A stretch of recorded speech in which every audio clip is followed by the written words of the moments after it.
If in 2026 you're ready to up level and go into a completely different area of your business, speaking to a completely different type of client, this is for you. The reason why this hasn't happened yet is because you're playing devil's advocate with yourself. It's essentially a nice way of saying that you second guess everything that you know you actually want to do. So while your body is sending you all the signals of what's next, you're still second guessing yourself and then proving and pushing, trying to show the world that you're ready for the next thing. What's happening is you don't feel in full conviction to actually sell that new service to that new type of client. You just keep telling yourself, I think I just need to figure this out first, which is essentially just delaying your success. Because you still have something tied up with effort, meaning that you're worthy to receive. That somehow, if it's too easy, then it means that you're irresponsible. And this is where human design comes into play. When you're trying to think of all the answers and think your way to clarity, this is where it takes a hit on your level of self-trust. And you start telling yourself, I just don't feel like my audience has caught up on my offers. I feel like I'm starting from scratch. I'm probably overthinking this. And ultimately, you just feel disconnected from where it is that you want to go. This is especially important if you have a 4-line, because all of your people and your money is going to come from your network. So if like you're showing up online, not even sounding like yourself in real life,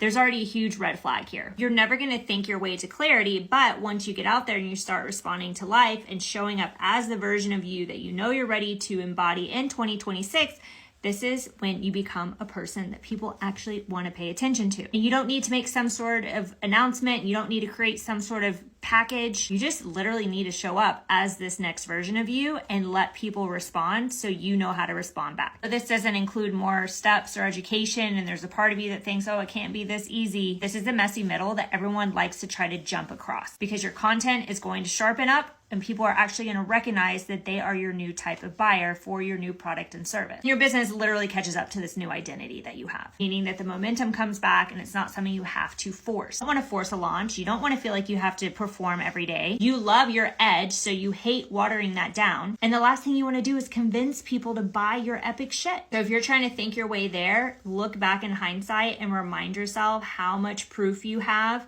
for every time that you trusted yourself in the past when it didn't make sense, but simply because you had a feeling versus a strategic thought. It's exactly what I help you do inside Business by Design. Comment design if you want to learn more.